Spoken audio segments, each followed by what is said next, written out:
Benvinguts. En aquest capítol estudiem les civilitzacions fluvials de Mesopotàmia, Egipte, l'Índia i la Xina. Hola, nois i noies.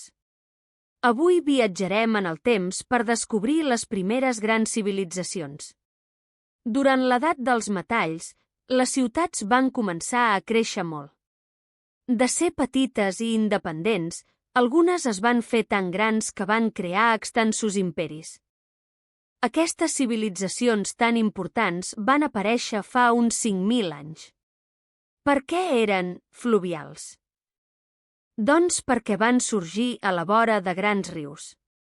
L'aigua dels rius era essencial per a l'agricultura, el transport i la vida diària.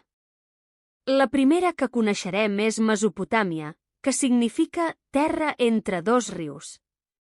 Estava situada entre el Tigris i l'Eufrates, a l'actual Orient Mitjà.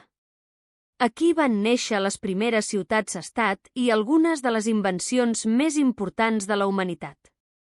Després tenim l'antic Egipte, una civilització fascinant que va créixer al voltant del riu Nil.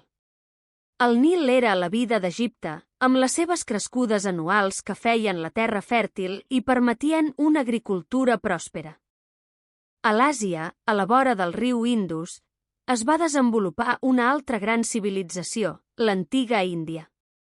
Les seves ciutats tenien una planificació molt avançada, amb carrers rectes i sistemes de clavegueram. I finalment, la Xina, que va néixer a la vora de dos rius molt importants, el Huanghe, o riu Groc, i el Yangtze. Aquesta civilització va tenir una història molt llarga i rica. Amb imperis tan grans i complexos, la gent ja no podia recordar tots els impostos, les lleis o els registres importants. Era massa informació. Calia una manera de guardar tot el que passava. Per això, fa més de 5.000 anys, a Mesopotàmia, es va inventar l'escriptura. Aquest va ser un moment clau, tant, que marca el final de la prehistòria i el començament de la història. Un gran canvi. La primera escriptura es deia cuneïforme, inventada pels sumaris a Mesopotàmia. Gravaven signes en forma de falca, amb una canya, sobre tauletes de fang. Era una manera molt pràctica de registrar dades.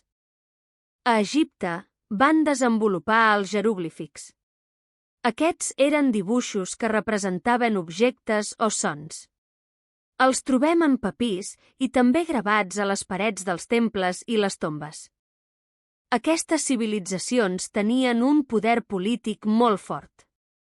Reis o reines governaven en poder absolut, dictant lleis, manant l'exèrcit i fins i tot fent de líders religiosos.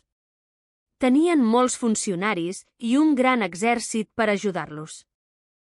També tenien una societat molt jerarquitzada, amb pocs privilegiats i molta gent sotmesa.